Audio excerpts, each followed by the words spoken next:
मिल जाएगा। तो मैं अमित शाह से कहना चाहता हूँ, साथ ही साथ संविधान विरोधी जितने मैं उनसे कहना चाहता हूँ कि अगर तुम्हें स्वर्ग चाहिए तुम छोड़ दो, अपने पद से इस्तीफा दे दो, तुम जाओ भगवान का नाम लेके तुम स्वर्ग में चले जाओ। मालिक करे भगवान तुम्हारा तुम्हें पूरे स्वर्ग में बुला ले। हमको छोड़ दो, हम बाबा साहब के संविधान को लेके इस देश की स्वर्ग देखेंगे 7 जन्मों तक। हमारे बाबा साहब ने कितने जन्मों तक यहीं पे स्वर्ग दिखा रहे हैं। पूछ रहा है किसी गरीब को देखना है, के अनुयायियों को देखे ना, देखिए ना बाबा साहब के अनुयायी है भक्त बाबा साहब के, ऐसे दिल में बसा के रखते हैं। नहीं सहेंगे, नहीं सहेंगे, नहीं सहेंगे।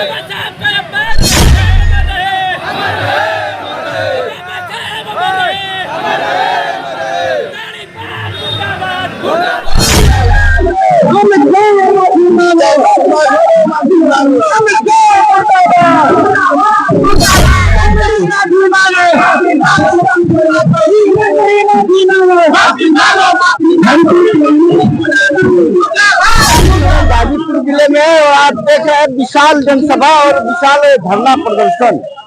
यदि लोग भगवान का नाम लेते हैं तो 7 जन्म लोग स्वर्ग में जाते हैं, ऐसा बयान गृह मंत्री अमित शाह द्वारा दिया गया। इसको लेके लोग धरना प्रदर्शन कर रहे हैं। कहाँ से आए हैं, इनसे बातें करेंगे। क्या नाम है? मेरा नाम जयप्रकाश कुमार है जी, मैं बहुजन स्वयं सेवक के जिला अध्यक्ष हूँ जी। ये क्या धरना प्रदर्शन आप लोग कर रहे हैं, इससे कोई फायदा होगा? फायदा क्यों नहीं होगा, फायदा क्यों नहीं होगा।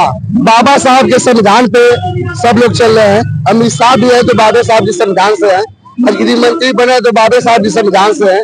हम लोग जो अमित शाह ने टिकट भी बाबा साहब के बारे में कहे हैं, ये निंदनीय है, ऐसा नहीं कहना चाहिए। और राम कहते हैं, राम तो हम लोग देखे ही नहीं है, बाबा साहब को हमने देखा है। बाबा साहब के अनुयायी हैं और बाबा साहब के बदौलत हम लोग इस जगह पे है। और बाबा साहब का देन है कि हम लोग वस्त्र पहने हुए हैं। अगर बाबा साहब नहीं रहते तो हम लोग वस्त्र नहीं पहने होते। क्या मांगे हैं आप लोग? हमारी यही मांग है, अमित शाह इस्तीफा दे दे। नहीं इस्तीफा देते हैं तो इससे बड़ा आंदोलन हम लोग करने के बाद होंगे। बताइए हाँ, पूछिए। आप लोग जो है धरना प्रदर्शन कर रहे हैं, क्या फायदा हो पाएगा इससे? फायदा अमित शाह को, अरे भैया फायदा, इस धरना का फायदा देखना चाहते हैं। बाबा साहब का भारत में नाम नहीं हुआ, पूरे विश्व में खोज गलिए, आपको किस देश में बाबा साहब के अनुयायी नहीं मिलेंगे। अगर जिस दिन बाबा साहब के अनुयायी एक बार जाग गए ना, तो अमित शाह तो गृह मंत्री है ना, उनके प्रधानमंत्री का पता नहीं चलेगा। अरे वो तो कह रहे हैं कि मैं इस्तीफा दे भी दूं तो 15 साल वहीं पे रहेंगे वो लोग। वो कह रहा है ना, वो कह रहा है तो कहने दीजिए, उनको कहतिया कहने दीजिए। मगर जिस दिन अगर कह देंगे ना बाबा साहब के अनुयायी, जिस दिन अगर खड़े होके आ जाए, हमें तो हमको लगता है कि एक गांव से एक लोग आए होंगे, एक गांव से एक लोग आए होंगे, वो कोनो गांव बाके है। और सोचिए कि जिस दिन एक घर से निकलेंगे ना, तो अमित शाह का चीज है, अमित शाह क्या चीज है? मोदी उनका जो आका बा मोदी, वो तो तड़ीपार से आया ना। अमित शाह मोदी जी गायब हो जाइए हो, और भाई अमित शाह तो गृह मंत्री ना हो, प्रधानमंत्री गायब हो जाइए। बस ऐसा समझिए। फैशन बोले ना, हम बताएं वीडियो के माध्यम से बताना चाहते हैं, ये फैशन नहीं है, एक ये ब्रांड है, ब्रांड है। नहीं ब्रांड आपसे हम कह रहा हूँ, ऐसा नहीं, एक ब्रांड है। तुम्हारे भगवान ब्रांड है, हमारे भगवान ब्रांड है। देखना है तो देख लो, अमित शाह के चैनल के माध्यम से देख लेना। अब ब्रांड को देखना है, के अनुयायियों को देखे ना, देखिए ना बाबा साहब के अनुयायी है भक्त बाबा साहब के, ऐसे दिल में बसा के रखते हैं। और अमित शाह को होता है कि स्वर्ग दिखा देगा, स्वर्ग दिखा देंगे। हमारे बाबा साहब ने यही तो स्वर्ग दिखा है, भगवान को स्वर्ग मिल रहा है। अमित शाह मर जाएंगे तो स्वर्ग देखेंगे 7 जन्मों तक। हमारे बाबा साहब ने कितने जन्मों तक यहीं पे स्वर्ग दिखा रहे हैं। पूछ रहा है किसी गरीब। अमित शाह अगर इस देश का गृह मंत्री बने हैं तो अभी संविधान की देन है। अगर मोदी जी भारत के प्रधानमंत्री बने हैं तो अभी संविधान की देन है। अगर एक महिला इस देश की सर्वोच्च पद पे बैठी है तो अभी संविधान की देन है। तो संविधान की वजह से महिलाओं को, दलितों को, सबको अधिकार मिला है। और संविधान वो कह रहे हैं कि अगर राम का नाम लेते तो 7 जन्म तक मिलता, लेकिन हम लोग इस संविधान की वजह से जो स्वर्ग है यही पर पा लिए हैं। और इस संविधान के लिए और बाबा साहब के सम्मान के लिए हम लोग जान देने के लिए भी तैयार है। क्या मांगे हैं आप लोगों की? हम लोग की मांगे ये है कि हम लोग हर हालत में ये जो तड़ीपार गृह मंत्री अमित शाह है ये माफी मांगे और इस्तीफा दे इस्तीफा दे इस्तीफा दे। जब तक इस्तीफा नहीं देगा कह रहे हैं कि हम इस्तीफा भी दे देंगे तभी भी वो लोग यहाँ पे 15 वर्ष वहीं पर रहेंगे। हम लोग कहीं पर भी रहे, लेकिन हम लोग को सबसे पहले हम लोग का जो सम्मान है, हम लोग का जो भगवान रूपी 2027 में चुनाव होने वाली है उनके सम्मान के लिए हम लोग कुछ भी करेंगे। में पता चल जाएगा अमित शाह 15 साल रहेंगे कि 5 साल रहेंगे कि 2 साल रहेंगे। बस 2027 में चुनाव आने वाली है ना, उसी में मोदी जी को, आदित्यनाथ जोगी को, अमित शाह को सबको पता चल जाएगा कि विधानसभा के चुनाव बड़बोलापन किस प्रकार विवाद का कारण बनता है। तमाम महिलाएं हैं और तमाम कार्यकर्ता, तमाम नेता, युवा साहब सभी लोग आए हैं। देख रहे हैं बाबा जी का ये सुंदर छवि और प्रतिमा लेकर लोग रोड पर आ गए हैं। बताइए सर, कहाँ से आए हैं आप? मैं सैदपुर से आया हूँ, सैदपुर का विधानसभा प्रभारी हूँ और सबसे पहले आपके चैनल के माध्यम से बताना चाहता हूँ कि जो संविधान इस देश में लागू है उस संविधान के दायरे में रह के सबको अपनी बात रखनी चाहिए था, लेकिन प्रधानमंत्री गृह मंत्री यहाँ के जो कि पूर्व में तमाम मीडिया के माध्यम से पता चला कि उनके ऊपर कई मुकदमा रहे, वो तड़ीपार की उनकी सजा हो गई थी, लेकिन आज वो इस देश का अगर प्रधान गृह मंत्री है तो इस भारतीय संविधान देख रहे हैं कि बाबा साहब के पीछे जो किताब बनी है भारतीय संविधान, ये भारतीय संविधान नहीं रहता तो मैं दलित समाज से आता हूं और मैं यहाँ अपनी बात नहीं रख पाता।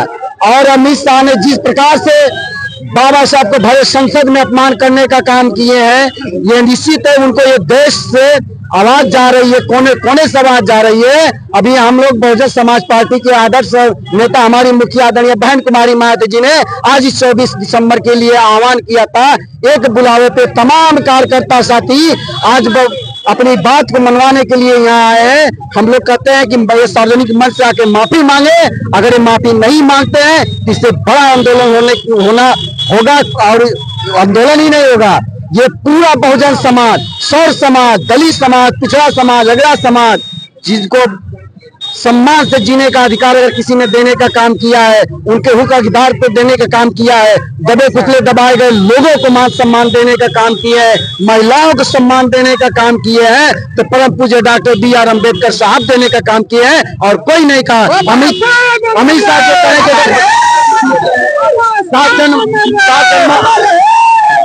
स्वर्ग मिल जाएगा तो मैं अमित शाह से कहना चाहता हूँ, साथ ही साथ संविधान विरोधी जितने मैं उनसे कहना चाहता हूँ कि अगर तुम्हें स्वर्ग चाहिए तो तुम छोड़ दो राजनीति, तुम छोड़ दो अपने पद इस्तीफा दे दो, तुम जाओ भगवान का नाम लेके तुम स्वर्ग में चले जाओ, मालिक करे भगवान तुम्हारा तुम्हें तुरंत स्वर्ग में बुला ले। हमको छोड़ दो, हम बाबा साहब के संविधान को लेके इस देश की रक्षा सुरक्षा करने के लिए हम तैयार रहेंगे। आपको बताना चाहता हूँ कि भारतीय संविधान ये जो परम पूज्य डॉक्टर BR अम्बेडकर साहब है, ये किसके लिए कार्य नहीं किए हैं, महिलाओं के लिए कार्य नहीं किए हैं, दलितों के लिए काम नहीं किए हैं। साथ ही साथ आपको ये भी जानकारी होनी चाहिए कि आज हम सबके जेबों में जो नोट है जिस पर लिखा जाता है रिजर्व बैंक ऑफ इंडिया, अगर उसकी अगर स्थापना करने का किसी ने काम किया है तो ये परम पूज्य डॉक्टर BR अम्बेडकर साहब की देन रही है। साथ ही साथ जो हमारी माताएं बहनें होती है, सर समाज की माताएं बहनें होती हैं जो कि प्रसूति के अवकाश अगर उनको मिलता है और अगर गर्भवती होती है उनको गर्भावस्था का अवकाश मिलता है तो परम पूज्य डॉक्टर BR अम्बेडकर साहब की देन है। भूल जाते हैं संविधान विरोधी, भूल जाते हैं संविधान विरोधी कि आज अगर उनके घर में मान सम्मान के साथ अगर कोई उनको आदर सम्मान देता है तो डॉक्टर BR लोकतंत्र में जनता मालिक है और जनता का अधिकार है। दोस्तों ये सच्चाई है कि देश संविधान से चलता है ना कि किसी दूसरे से। बताइए क्या कहना है? मैं अमित शाह जी को ये बता देना चाहता हूँ, देखिए मेरे को देख लीजिए अमित शाह जी, आपसे थोड़े हम तनको कम नहीं है। हम लोग संविधान के आज्ञा का पालन करते हैं और संविधान के दायरे में हम लोग रहकर अपने हक को, अपने काम को अंजाम देंगे। अमित शाह जी मेरे बात को गौर करिए, देख लीजिए मैं कोई सरकारी पुलिस वाला नहीं हूँ, मेरे ऊपर कोई भी ऐसा बात नहीं है। मैं खुद के दम पे बाबा साहब की देन है कि मैं इस वर्दी को प्राइवेट प्राइवेट पढ़ता हूँ, पर अपने आप को मैं गौरव सरकारी अफसर समझता हूँ। किस लिए? कि बाबा साहब की देन है। वो बात बोल दिए ना, बोले थे। क्या मांगे है आपकी? क्या मेरी मांगे यही है कि अमित शाह जी को जो पद पे बैठाया गया है उस पद से हटा दिया जाए और अमित शाह जी को माफी मांगना पड़ेगा। देखिए, लोगों का अलग अलग विचार है, लेकिन ये तो सत्य है कि लोकतंत्र में जनता मालिक है और जनता का विचार है। तमाम यहाँ पे लोग हैं, देख रहे हैं, और तमाम लोग यहाँ पे आए हुए हैं और भीड़ पूरी हुजूम यहाँ पे उमड़ा हुआ है। आप अपने सुझाव और अपने कमेंट डॉक्टर भीमराव अंबेडकर और जनप्रतिनिधि और भारतीय संविधान के बारे में क्या रखते हैं, जरूर लिखिएगा। बहुत बहुत धन्यवाद, नमस्कार।